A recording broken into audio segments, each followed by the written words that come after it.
The new set of StarWars Unlimited, Ashes of the Empire, is only a few weeks away from dropping. How insane is that? I don't know about you guys, but I'm pretty excited. And if you've been around for a while, you know what that means. When this new set is only a few weeks away from dropping, we have to do a leader tier list video. And as always, we're not just going to do one tier list. We're going to do, of course, our competitive tier list, but we're going to do 2 tier lists. And as always, our second tier list is going to be the fun tier list.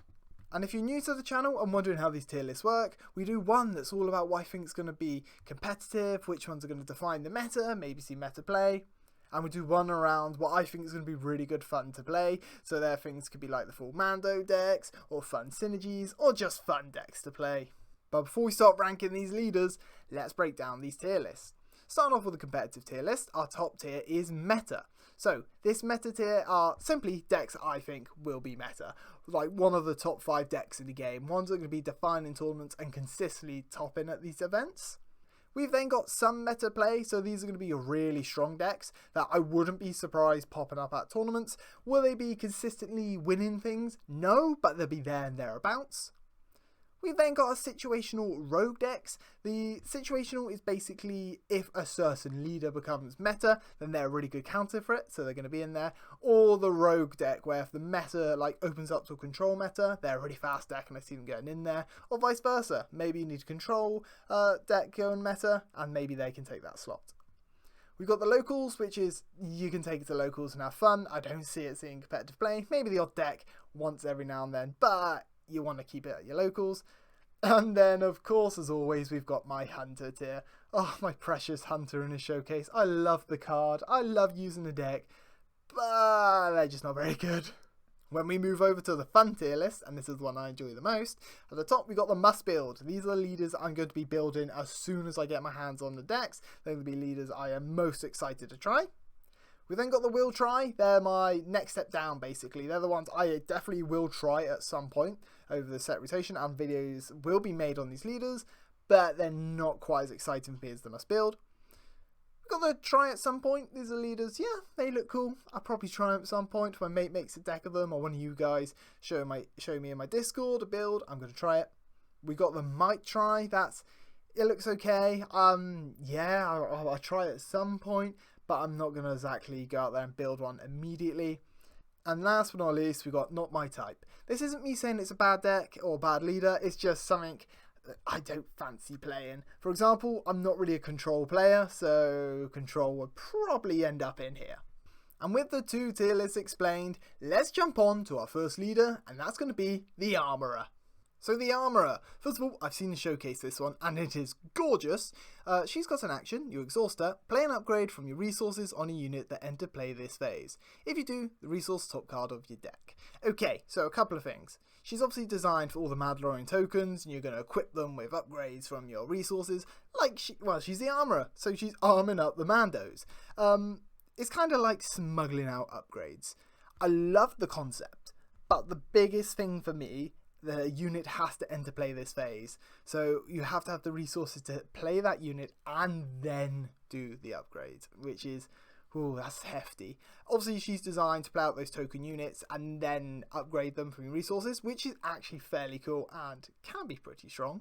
She comes out on 5 resources with a 4/6 stat line, pretty solid stat line for that drop, which reads, when attack ends, you may play an upgrade from the resources on a friendly unit. If you do, resource top card your deck. I think this ability is a lot stronger because there's no restrictions, you can just put it on wherever you want.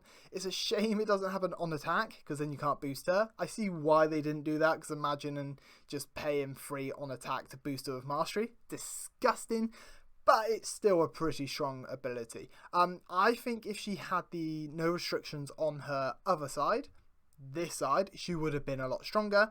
But I can see her being pretty good here. Oh, by the way, silly me, how do I not mention, she is a vigilance and command aspect. There's no hero or villainy. I can't believe I didn't mention that part. That's quite important actually, because there's quite a lot of strong cards that are hero or villainy that you'd want to upgrade, so she does miss out on a lot of that card pool. So due to the aspects and due to her actual ability not being incredible, she's going to be locals for me. If her ability was any unit, it didn't have to enter play this phase, I could see her popping into Rogue, but because you have to pay for the unit and the upgrade, it's just, yeah, I don't see it being that strong. When we come to the fun tier list though, I actually started to try at some point. I think there's going to be some pretty cool synergies you can do, and I can just imagine just spamming out all these Mando tokens and just upgrading them, and then just getting wide and just upgrading things to resources, which I can see being pretty fun. Moving on to our next leader, we got Baylan Skoll, one of my favourite characters out of Ahsoka, and of course, rest in peace to the actor. He was amazing, played it incredibly. So, Baylan Skoll, action, you pay 1 and exhaust him, give a friendly unit +2/+2 for this phase.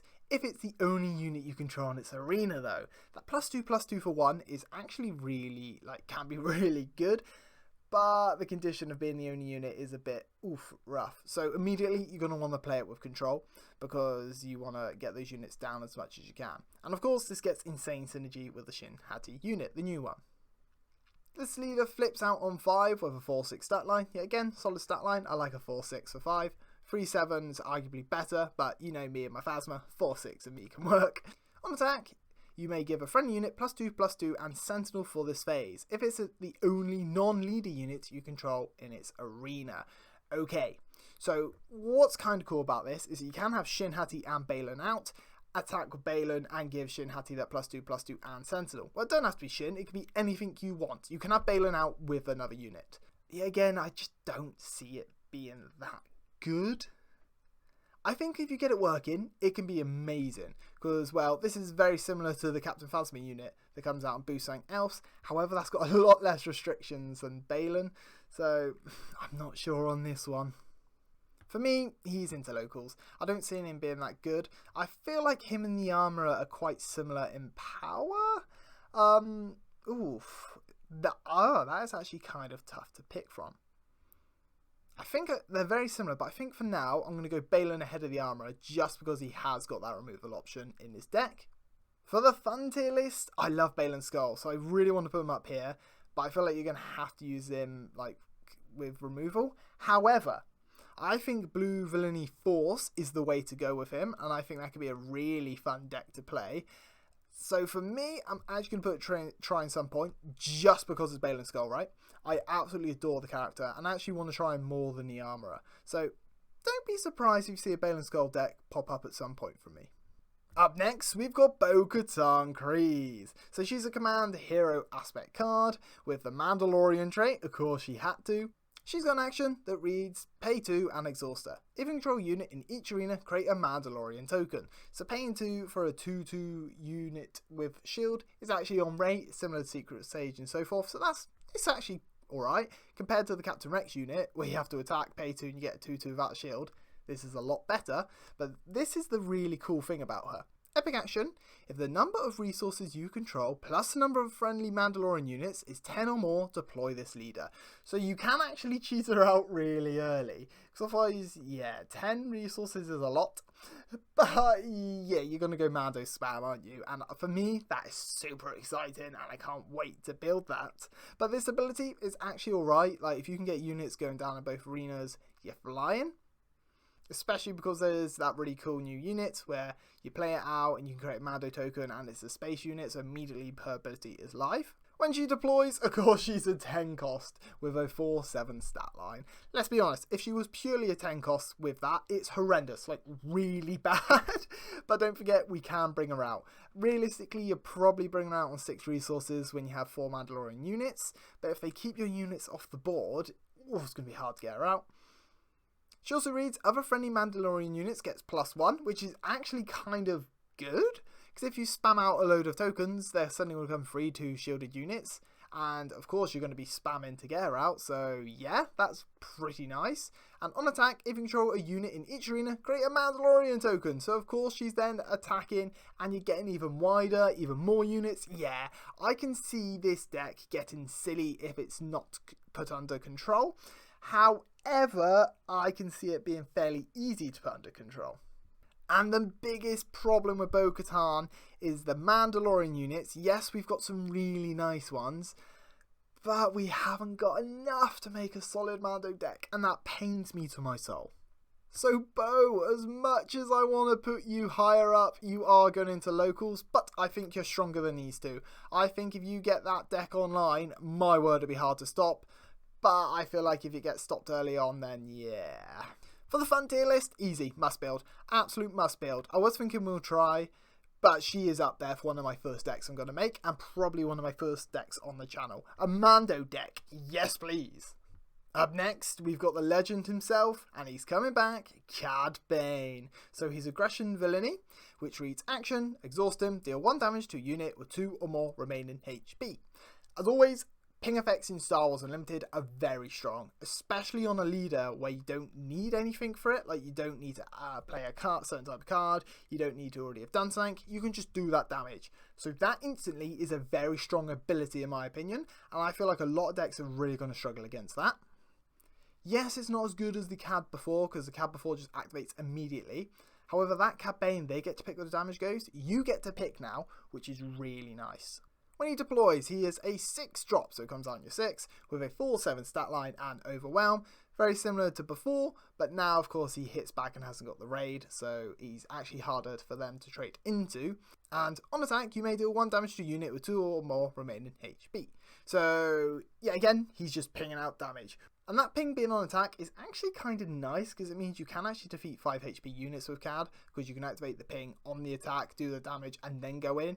Or you can get a nice bit of overwhelm by declaring the attack, pinging the damage, and then hitting with CAD and doing the overwhelm. So yeah, I really like CAD. I think he's super solid. And for me, I'm actually going to put him in competitive. I think his ping ability is that good, I can see it being up there.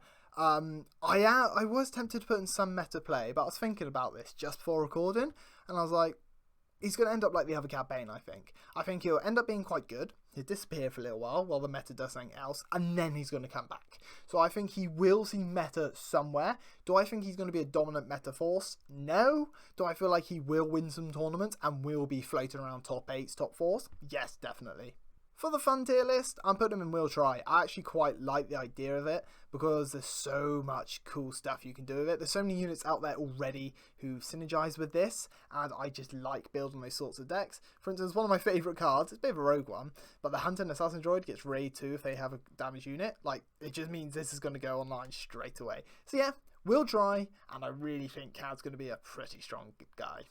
Going from one leader, who I think's pretty good, to going to another who, yeah, I don't think he's particularly strong, and it's such a shame because Ezra is such a cool character. So of course it's Ezra, Aggression, Hero, Force Jedi, Rebel, Spectre tags, which are amazing tags to have. He reads, when a friendly unit attack ends, if you dealt 3 or more combat damage to a base, you may exhaust this leader. If you do, get an advantage token to a different unit. So the idea is you're going to swarm, go fast, do lots of damage, give advantage tokens out. I'm not sure on this one. Advantage tokens, of course, you haven't played them yet, so I don't know how good they're going to be. But I feel like if it is on attack, it'd be so much better. But, if they go Sentinels, your ability is down. If they trade into units, your ability is down. He could end up just being a pretty dead leader if that happens. He deploys on 5 with a 3/6 stat line and Saboteur. Yet again, yikes. That stat line's not great. The Saboteur's nice. Like, don't underestimate Saboteur, especially with all the shields and all the Sentinels at the moment and coming out on this set. That can actually be sneakily good, especially if you play him out, give him like a lightsaber, becomes a 6/9 with Saboteur. That's actually really hard to stop. And he also reads, when a friendly unit attack ends, if it's dealt 3 or more combat damage to a base, you may give an advantage token to a different unit. Yeah, again, it needs to do combat damage. The idea itself is Ezra swings into base, isn't it? Then he gets advantage token elsewhere, which is nice, but I just don't see it being very good, to be honest. It pains me. I think the showcase could end up looking gorgeous, because at the point of recording, I haven't seen this, but the card itself, I'm not keen on it. For competitive, I might regret this. I think he could be Hunter. I really do. I just don't think he does enough. Especially because it's just very underwhelming, and when it's not like he deploys and does a lot as well, I might regret it. I might actually put him in Hunter. I can see him doing it. I think the Saboteur is going to carry him enough, especially at 6 HP. But yeah, he's going to be my first Hunter. I just really don't like the idea of him. I don't know why, it just isn't sitting right. When it comes to fun, he's either try at some point at the bottom or might try. I think might try just because I think his ability is really underwhelming and it just isn't shooting out at me. However, his tags is really nice and with the aspects, but yeah, I think I'm just disappointed because I really like Ezra as a character and I want something quite strong. And our next leader is an aggression cunning, no villainy or hero again. It's another character I really like, which ability, I'm not sure yet. I'm not sure. And of course, that is Fennec Shand. So she's got an action, you pay 1 and exhaust her a friendly unit, play a unit from your hand, it enters play ready. So of course the idea of her is just to swarm out and play probably like a turn 1 Sentinel or something you don't really mind if it's being exhausted, and then just keep playing out the smaller units hitting into base. Immediately, I think this is a lot. I think paying 1 and exhausting a friendly unit is a lot to play out a behind curve card just to ready it, because you're probably more beneficial just attacking your turn 1 than playing a card on cost. Yeah, that ability's pretty rough. What is nice, she does come out on 4 resources, so fairly early, but this is, 3/4 stat line, like come on. Especially if Open Fire been reprinted, which is a free cost in icons. They just play it out, Open Fire, boom, you're gone. She has got Saboteur, which is nice, skip past. And action, pay 1, exhaust a friendly unit, play unit from your hand, enters play ready. There is no condition, so you can do this as much as you want, which is quite cool. As long as you have the friendly units ready, you can do it. Oh, Fennec, I'm so sorry, but you're not very good.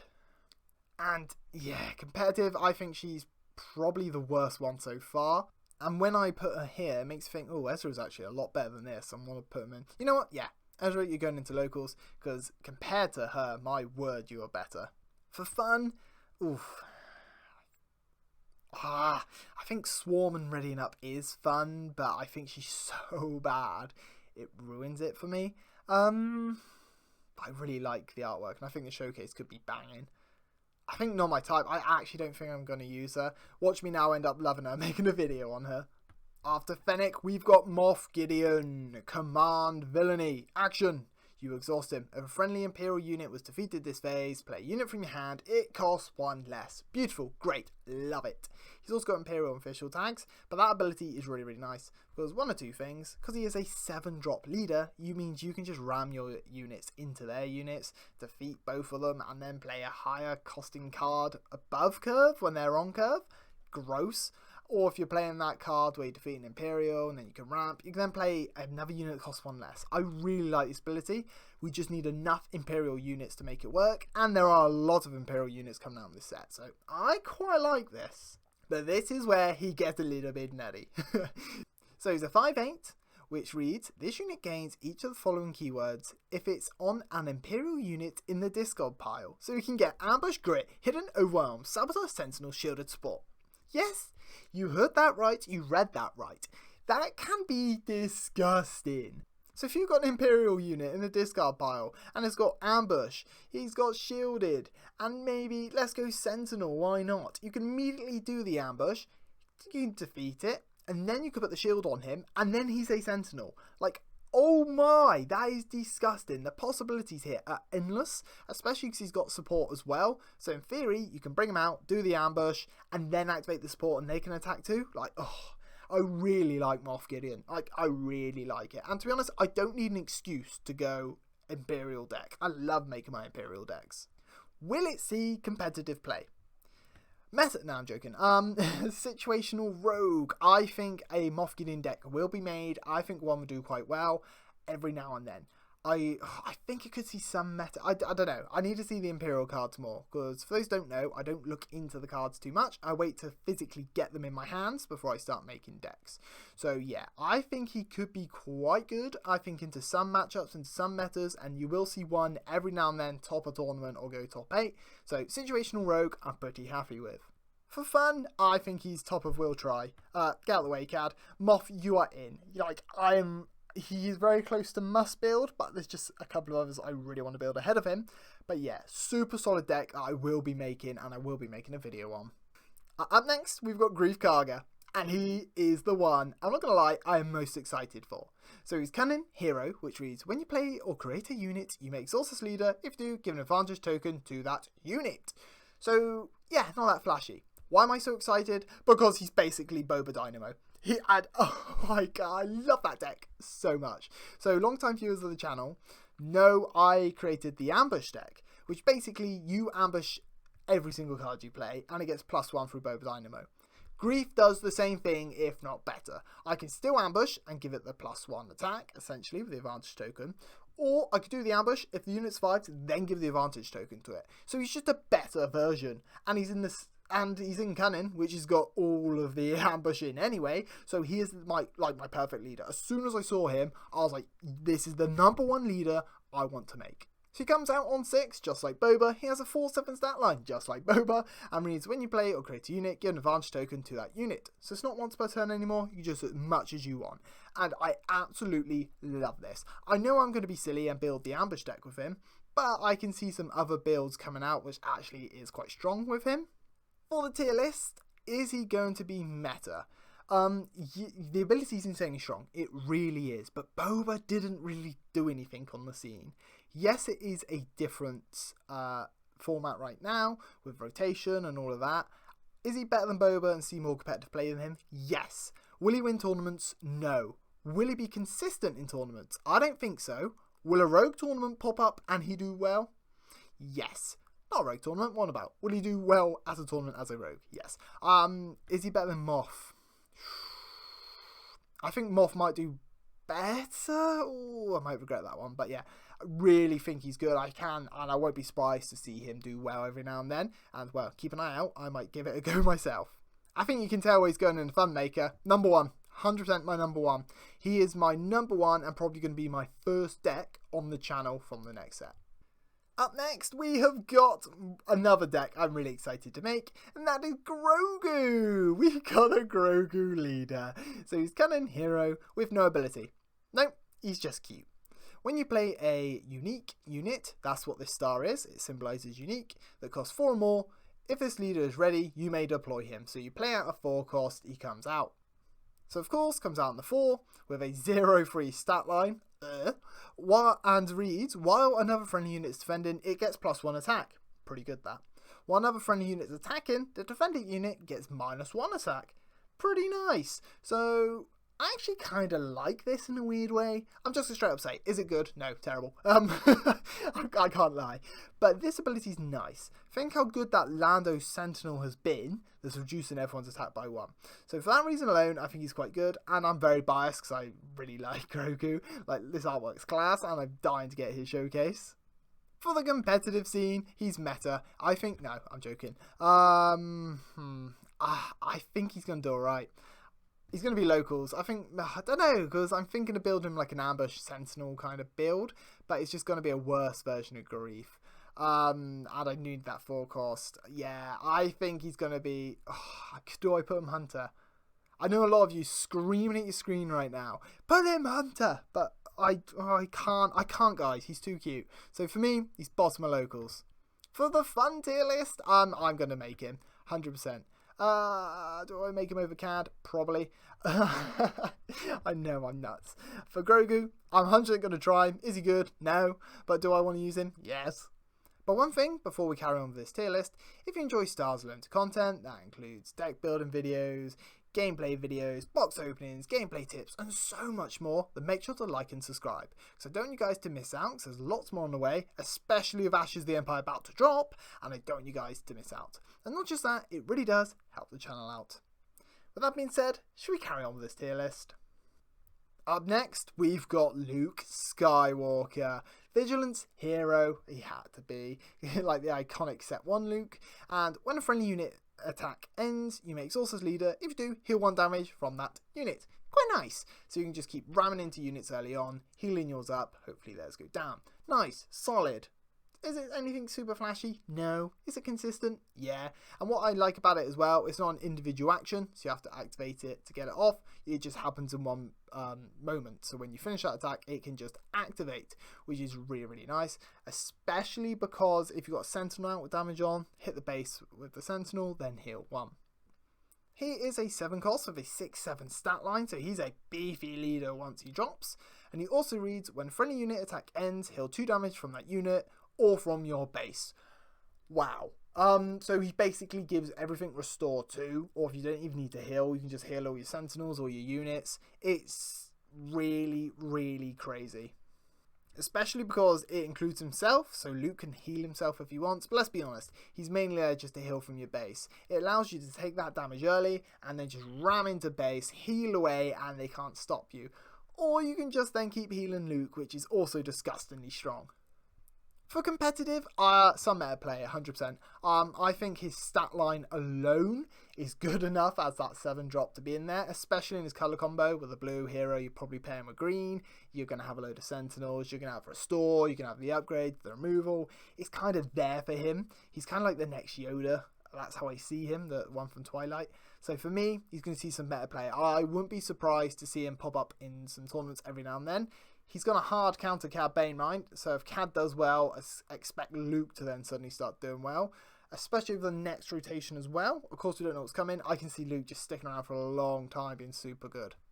For the fun tier list, he's going to be try at some point. He's going to fit nicely between Balin and the Armourer, because I think he's really good, really nice to try. For me, though, I just think he's one of those decks where he's going to be like pretty much every blue-green deck, so I will try him, but I'm not dying to do it. But I say that, I do end up liking my blue-green hero decks. Up next, we have got the Mandalorian with an aggression hero aspect pairing, which reads, where you take the initiative, you may pay 1. If you do, draw a card. Yeah, you have to leave 1 resource just to draw a card. It's alright, of course, let's be honest. Aggressive negotiations is what you're going to have to do with it. But in the current format of all the Sentinels, I just see him falling flat on his face. I don't see him being particularly strong. He comes out on 6 with a 4/6 stat line. Oof. Oof, oof, oof. Yeah, again, not good. Has got the support though, which is nice. So when you deploy leader, you can attack with another unit. And it also reads, on attack, if you have initiative, draw a card. What is quite cool is you deploy him, attack with a unit, draw a card, and then you attack with the Mando, draw another card. So that's quite nice. But yeah, the stat line plus the underwhelming ability. Mando, what have they done to you? But his showcase is absolutely gorgeous.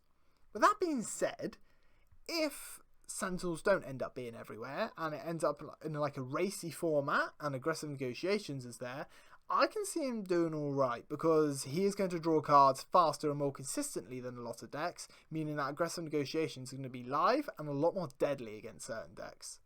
For the competitive tier list, he's locals. Is he better than Grogu? Yeah, probably. Yeah, he's probably better than Ezra. Nah, I'm going to put him above Ezra just because Ezra comes down that turn early and, well, he is always doing something. So, yeah.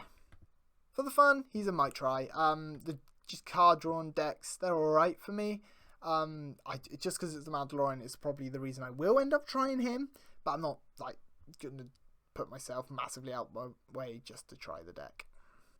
Up next, we've got the new Emperor Palpatine. So he's cunning and villainy, which reads action, you exhaust him, choose an exhausted friendly unit, give an advantage token to it for each other friendly unit. So of course, you're going to swarm out the board, activate Palp, make 1 massive unit, and then put the option in their hands, just like the character. It's basically going to say you're going to have to attack into that 1 unit and lose your unit, or you're going to let it swing for a lot of damage. So that's quite cool. I can see if they don't want to interact with your board, that getting quite strong. Or maybe if you want to go space heavy, they're ground heavy, you can do it to your space units, and so forth. So yeah, what's also quite good about it is that, let's say you've gone turn 1, play the unit, then going into turn 2, you attack base, then you play out another unit, they claim, you activate this, give 2 advantage tokens to 1 of your units. Immediately, you've got a pretty strong unit on board, and they have to deal with it, or they're going to take a lot of damage. He comes out on 7 with a 4/8 stat line. It's okay, he's going to stick around, he'll do a bit of damage, it's alright. On attack, you may choose another exhausted friendly unit. If you do, give an advantage token to each other friendly units. So it's the same sort of ability. I don't know what to think about this one. Sometimes I think, yeah, he's actually be quite good. Especially here, if you get the board state quite right. Like, he's going to be giving out advantage tokens like it's no one's business and doing a lot of damage. But I think his stat line is so underwhelming, especially for a 7 cost. And that ability is not worth a 7 cost in my opinion. For competitive, I think we have another locals on our hands. better than Balin though. I think there'll be some decks that will work with him. I feel like he could do fairly well in some hands and into certain matchups, but I feel like as the whole, we're not going to see him in any competitive areas. Watch me really eat those words in a month or two. For the fun list, try at some point. Is he above the Armourer? Yeah, just because, well, of who he is, an Imperial, and I will be making him at some point and taking him to my locals. Up next, we've got Sabine Wren. Yes, a new Sabine, come down. She's not as aggressive as the other one. So, veterans of set 1, 2, and 3, it's okay. It's okay. So, Jedi Mandalorian Spectre, good traits. Vigilance Hero, pretty good again. Action, an opponent gives 2 advantage tokens to a unit they control. If they do, the next unit you play this phase gains Shielded. So, I like this and I don't like this. Why do I like it? So I like it because shielded units are good. She's very similar to my Lando, Jump to Lightspeed Lando, where you can actually ambush units out and shield them, which is disgustingly strong. So let's say they've got a unit out, you activate her, they give it 2 advantage tokens. Brilliant! I'm just going to ambush into it, defeat it, it's going to lose its advantage tokens, and I'll come out with a shielded unit. Or maybe you're just going to attack into that unit anyway with the shield, and the shield is cool because it takes away the advantage tokens, you can ambush in, do a load of damage, your unit has nothing on it, theirs is pretty much defeated. That is pretty good, and I think she can be sneakily strong against certain builds, but let's say they've gone space, you've got a ground unit only in hand, you activate it, they're going to boost up the space unit, you can't stop that, and that's going to hurt this deck a lot. Or maybe if they run shielded units themselves, you're giving them shielded and advantage tokens, that's going to hurt. She drops on 5 with a 3-5 stat line. Oof, not great stat line there for a 5 drop. Very squishy. And on attack, the next unit plays phase can shield it for this phase. That's a lot better though. Being able to just play anything you want with a shield of no downside is actually stupidly good. So, but because of her health and her stat line, you're going to have to look to protect her. So of course you're going to have to look to put all these sentinels out. I don't see again any sort of competitive play. I kind of want to say Rogue. Ooh, that's my bias. I think she's alright though. I think she's the strongest out of the locals just because of the potential she's got with the ambush and the potential she's got with sentinels. Part of me wants to be biased and put it into Rogue, but I don't see it. Locals is where she's going to be, but a pretty strong locals deck I'm confident you'll be able to make. For the fun, I'm definitely going to try at some point. She's probably up there for me. She's probably number 1 at try at some point just because of that ambush shield in nature, which is so fun to play. If you haven't done it already, you have to play at the Jump to Lightspeed Lando. I made that deck way back when, like even when that set came out, and it's so much fun. And I think she's pretty much the same thing. Moving on to the next one, we've got Shin Hati, who is also Cunning Villainy, which reads, when a friendly unit attack ends, you may exhaust this leader. If you do, exhaust a unit that costs less than the amount of combat damage dealt to the base this attack. So of course the idea is you're just going to attack base as much as you can, exhaust everything out there. If you've got a deck that's looking to race against a space deck and you go ground, or vice versa, you're a space deck and they're playing ground, you can just end up hitting base and exhausting for your heart's content. Yet again, another roadblock for her is going to be Sentinels. If they play Sentinels, your ability is going to do nothing. However, she has got an Exhaust ability, and Exhaust abilities, as we've seen in the past, is pretty strong, especially because it can happen immediately. So let's say you play your turn 1, let's go Oris in, you attack immediately into the base, that's 3 damage, activate Shin Hati, exhaust their turn 1 play. That is pretty good, and for that reason alone, I can see her actually like being sneakily okay. She comes out on 6 with a 4-6 stat line, very underwhelming stat line for the 6 drop, but that again, that's because of her exhaust ability being so strong. Like we all saw what happened with Django, guys. When a friendly unit attack ends, you may exhaust a unit that costs less than the amount of combat damage dealt to a base's attack. You can only do it once each round though, and they learned from Django. But it's still a very strong ability. If only she had Saboteur, that would be disgusting.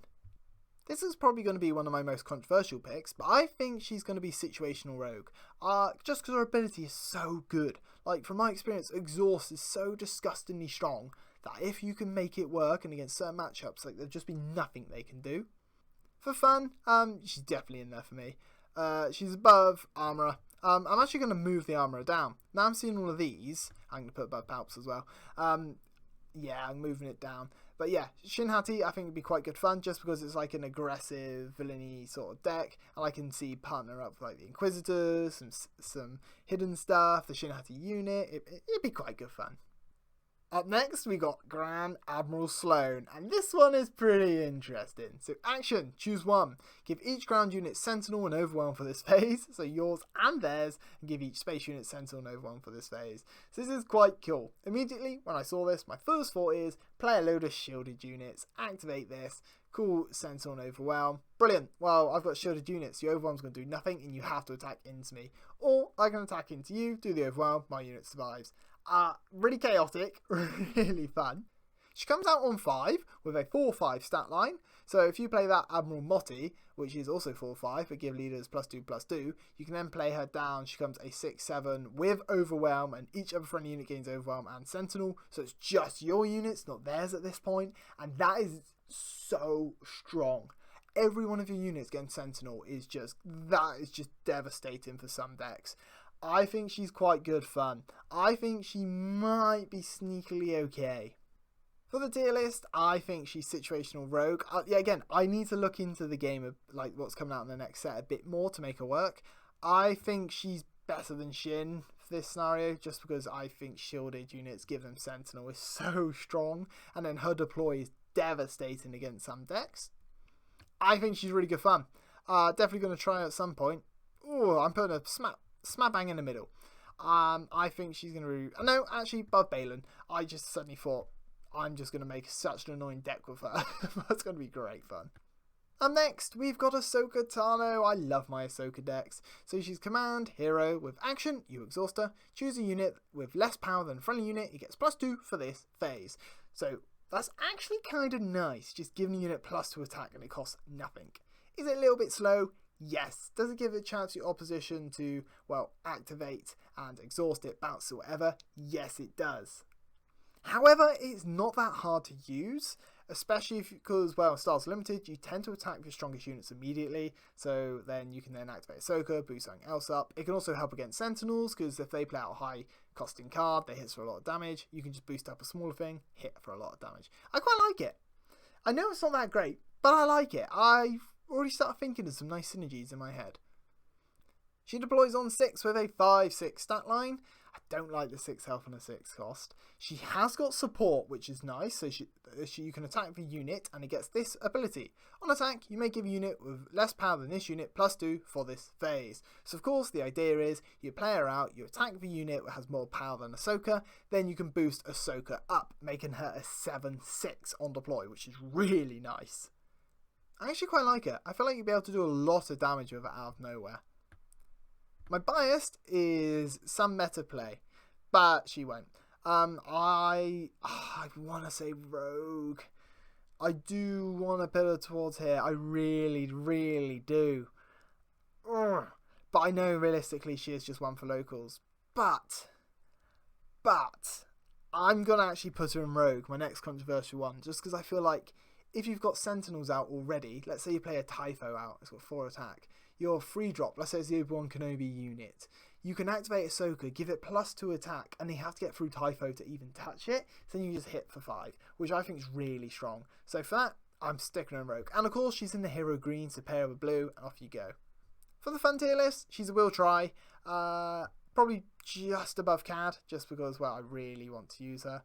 Oh, but I do like the idea of CAD. Now, she's going to be in there. I am going to build her. There will be a video of her coming at some point, but she's not on the level of these two. Up next, we've got Grand Admiral Thrawn, who is Vigilance and Villainy, and he reads action, attack with a unit. It gains Restore 2 for this attack if you control the same number of units as a defending player. So, yeah, that's pretty much always going to happen, because you're going to run them in a control deck, so you're always going to have, like, one unit. They have one unit. Or maybe you can go unit heavy control and just keep trading into units. So your turn 1, ram it into their turn 1, restore 2 and defeat it. And then you play a unit, they play a unit, and off you go. So you're just going to win that race through the healing, and your late game's probably going to be better in Blue Villainy. He comes out on 8, that's why I mentioned the late game, because he is a late game himself, with 5/8 and Restore 2, so again, got that Restore theme. That reads, on attack, if you control more units than the defender player, you may defeat a non-leader unit they control. That's just disgusting and absurd. Because let's say on 8 resources before you deploy, you'd play single laser reactor ignition. I always get the name wrong. Wipe the board. Then comes Ron. Then next turn you can play a 1 unit or 2 units, whatever you want to do. They're probably going to play at 1 unit at a time. Thrawn could just hit into base, hit into unit and just start wiping the board. He can be devastating, and I think he's going to be quite strong in the right hands. I think he might see some meta play. He's even going to be at the top of situational, or he's going to be in some meta play. Oof, this is not easy to decide. I'm just trying to think, is he better than Aura Singh? I don't think so. So for that reason alone, he'll go in situational rogue. I think he'll be quite good though. I wouldn't be surprised if he does end up in some meta play, I'm going to be honest. For the fun tier list, he's not my type. Right at the bottom, he's a pure control deck. I don't like playing control myself, so nice and easy, right at the bottom. And last but not least, we've got Vayne. Aggression, villainy, action, defeat a friendly upgrade, deal 2 damage to a base. He's basically Han Solo, isn't he? From the last set. But this time you're doing it to a base rather than a unit. Yeah, okay. It means you have to play advantage tokens, experience shields, whatever, and just defeat them. It's just not great, in my opinion. 5-drop. So with a 3-6 stat line, that's alright. Yeah, but he's got no other ability. But it does read, on attack, if you defeat a friendly upgrade, do 2 damage to the defending unit or base. So we can either hit for 5 and defeat something, or hit base for 5. I'm going to spare everyone's time here. Bottom locals. He's probably better than... The thing is, he has got the aggression and villainy, but defeating your own upgrades. Yeah. But even Han Solo did alright, didn't he? He's probably better than Mando. I don't know. I'm putting him towards the bottom. I don't think he's very good. I think that's a bit biased. I just don't see any sort of reason to play him. And on that, I'm probably not going to try him. I might actually bump up Fennec here, to be honest. I put her into might try. I'll probably try her over Ezra, now thinking about it. So she's actually getting massive promotions here. Vayne, I just won't touch though. I know I won't touch him, but Fennec has a chance to being used. And with that, that is it for my tier list. So wrapping up the competitive, we've got, to be honest, these can switch over around. Cad or Luke will be meta. I will see them at competitive places. I can see them doing well. Wouldn't be surprised if, as well, Thrawn, maybe some Gideon starts popping up here. The others, I just see Rogue. Ahsoka, I mean, let's be honest. She's my Rogue suggestion into Rogue, but she's alright. For fun, there's some really fun stuff coming in this set. These two up here, I just cannot wait to build. Especially Grief, because he's my ambush deck coming back. And we've now got Anakin's Pod Racer, and I was so upset when Boba Dynamo rotated and I couldn't use him in there. Let me know what you think about these tier lists. If you make any changes, what would you make and why? And let me know what you think about the next set. I don't know about you, but I can't wait. But we'll be honest, there's a soft spot in my heart for Homeworlds. Ever since I've seen that set announced, like pretty much half a year ago, I've been over the moon for that set. But this looks fun. This is really blown my expectations, and I can't wait to get going with it. Thank you very much for watching. Don't forget to like and subscribe if you enjoy StarWars Unlimited content. And hopefully I shall see you in the next one.